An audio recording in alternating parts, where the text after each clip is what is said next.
in-flight connectivity is a really important part these days of the passenger experience. And here at Passenger Technology Solutions, I'm with Adam and with Barry from the ASI Group, here to talk about their product fflya. So, in a nutshell, tell me which segment of the market you're looking to help with their connectivity and what's unique about it. Okay, low-cost airlines. Yeah. The thing about low-cost airlines is Wi-Fi is an expensive proposition.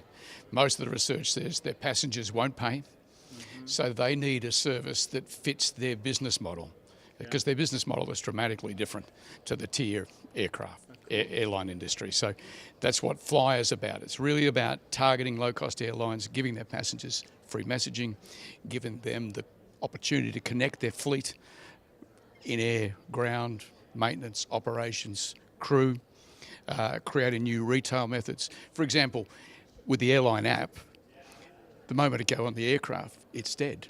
It dies, right? We enable that app so it's live in flight. So all of a sudden you want to book a car or a tour or an attraction, you want to buy a product, you can do those things and pay for it on the spot.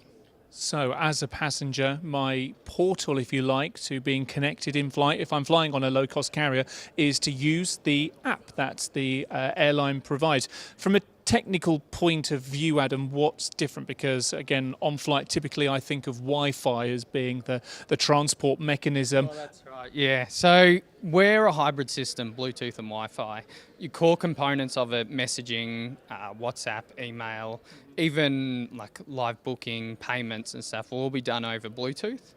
And it only switches to Wi-Fi for a credit card transaction, things that require a bit more data than your standard messaging platforms. So yeah, that's where our system differs from your standard Wi-Fi systems. Sure. So you guys have been around for a little bit. I know we've spoken previously at PTS.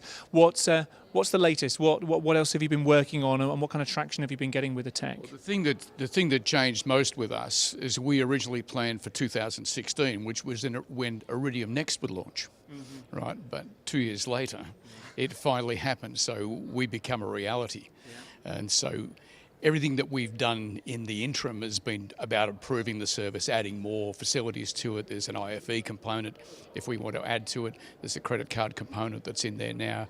There's ordering from the point of view of a passenger. You want to order my food and pay for it. So trying to change the dynamic in an aircraft that crew are not up and down the aisle all the time, things like that.